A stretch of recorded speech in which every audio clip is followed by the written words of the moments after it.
बिस्मिल्लाहिर्रहमानिर्रहीम। मेरे मोहतरम नाजरीन, अस्सलामु अलैकुम वरहमतुल्लाहि वबरकातुहू। लड़कियों के स्कूल में आने वाली नई टीचर खूबसूरत और बाइखलाक होने के साथ साथ इल्मी तौर पर भी मजबूत थी, लेकिन उसने अभी तक शादी नहीं की थी। सब लड़कियां उसके इर्द गिर्द जमा हो गईं और मजाक करने लगीं कि मैडम, आपने अभी तक शादी क्यों नहीं की।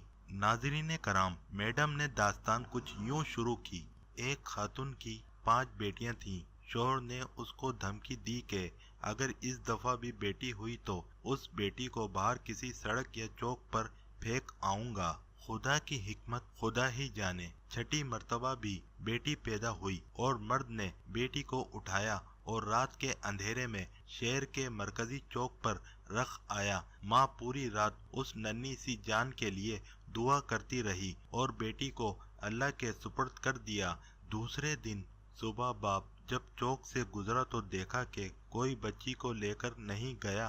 बाप बेटी को वापस घर लाया, लेकिन दूसरी रात फिर बेटी को चौक पर रख आया, लेकिन माजरा उसी तरह तकरार होता रहा।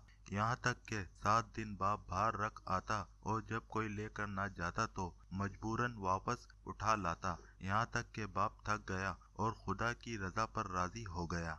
और फिर खुदा का करना ऐसा हुआ कि 1 साल बाद माँ फिर हामला हो गई और इस दफा अल्लाह ने उनको बेटा अता फरमा दिया। लेकिन कुछ ही दिन बाद बेटियों में से एक फौत हो गई। यहाँ तक कि 5 बार हामला हुई और अल्लाह ने 5 बेटे अता फरमाए, लेकिन हर दफा उसकी बेटियों में से एक इस दुनिया से रुखसत हो जाती। फकत एक ही बेटी जिंदा बची और वो वही बेटी थी जिससे बाप जान छुड़ाना चाह रहा था। माँ भी इस दुनिया से चली गई। इधर 5 बेटे और एक बेटी, सब बड़े हो गए। टीचर ने कहा, पता है वो बेटी जो जिंदा रही कौन है? वो मैं हूँ। और मैंने अभी तक शादी इसलिए नहीं की है कि बाप इतना ज़ईफ हो गया है कि अपने हाथ से खाना भी नहीं खा सकता, जबकि कोई दूसरा नहीं जो उनकी खिदमत करे, बस मैं ही उनकी खिदमत किया करती हूँ।